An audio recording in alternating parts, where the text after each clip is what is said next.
What are the 2 C's of anti-racism? I say that there are 2 C's of anti-racism that you need to know and that you need to make sure that you are engaging with every day on your personal anti-racist journey. If you're someone who says, I aspire to be anti-racist, I'm committed to anti-racism, I am anti-oppression, I am anti, colonization and colonialism and imperialism and anti-white supremacy. Okay, do you have the 2 C's though? Because it's going to be very, very difficult for you to stay committed to the cause of anti-racism, of anti-oppression, if you don't have these 2 C's. So let's talk about the 2 C's of anti-racism. C number 1 is a coach. A coach. You need a coach. If you are engaging with anti-racism education, if you are committed to living an anti-racist lifestyle and being an active part of the solution instead of a passive part of the problem, you need a coach, because otherwise, who are you learning from? Who are you learning from? And not only who are you learning from, who are you asking the questions that come up for you on your journey? If you are engaging with anti-racism education, guess what?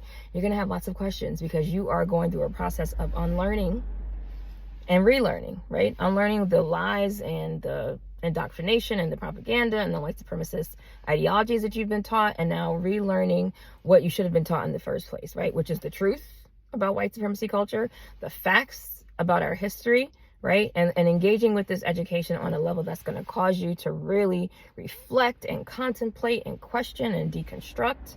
So you're going to have questions. Who are you asking the questions to if you don't have a coach?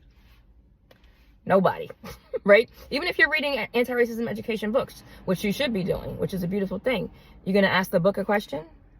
You're going to come on Instagram and find the author and ask the author a question in their DMs because you want more free labor from Black people? That's not how it works. You need a coach, right? And this is something that you need to be investing your money into, okay?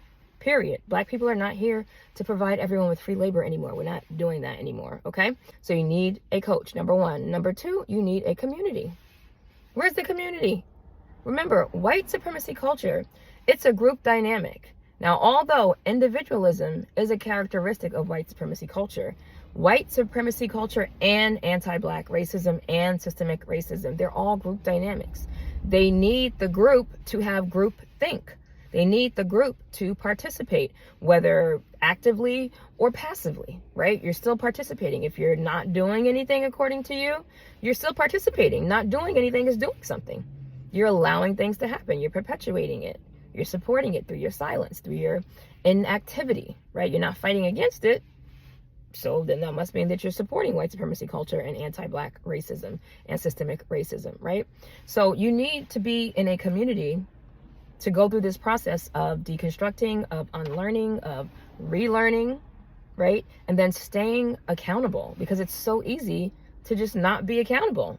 You just come and go, you come into it, you come out of it when you feel like it based on what's going on in your life. Oh, I'm too busy, I don't have time for that right now. Oh, I got this thing coming up, I don't got time to think about that right now. Oh, the world is a dumpster fire, I'm stressed out, I don't have time to think about living an anti-racist lifestyle and how I'm participating in white supremacy culture and how I'm perpetuating anti-Black racism. I don't have time to think about all that stuff. I got my own problems, right? It's so easy to fall back into that selfishness, into that complacency, if you do not have a community and a coach to keep you engaged and to hold you accountable, okay? I personally have a health and nutrition coach that I work with. I am vegan. I've been vegan now for about 12 years, a little over 12 years. And she's my coach and I'm in her community. And it's not free, right? Because you invest in the things that are important to you. You invest in the things that you value and that you care about. If you are committed to living an anti-racist lifestyle, you got to have the 2 C's. You need a coach and you need community, point blank, period. You out here trying to do it on your own and do it in isolation ain't gonna work. Sorry to tell you. I want to encourage you today. You like to watch my videos, you're learning from my videos, you find value in my videos, you can join my Patreon community today to get both of those 2 C's, okay? If you feel like, okay, I just want to kind of like start a little slow and just take one little step at a time, you can start with my webinar replay, which is called 7 Practical Ways to Fight Against White Supremacy Culture in the Anti-DEI Era. Start there and then kind of take that next step slowly but surely. But you got to get involved, you got to get a coach, and you got to get into a community. So you decide what that's going to look like for you. If you want me to be your coach and you want to be in my community, I welcome you. I would love to have you. Go to that link on my profile to join my Patreon community. And I got you. I'm here to support you.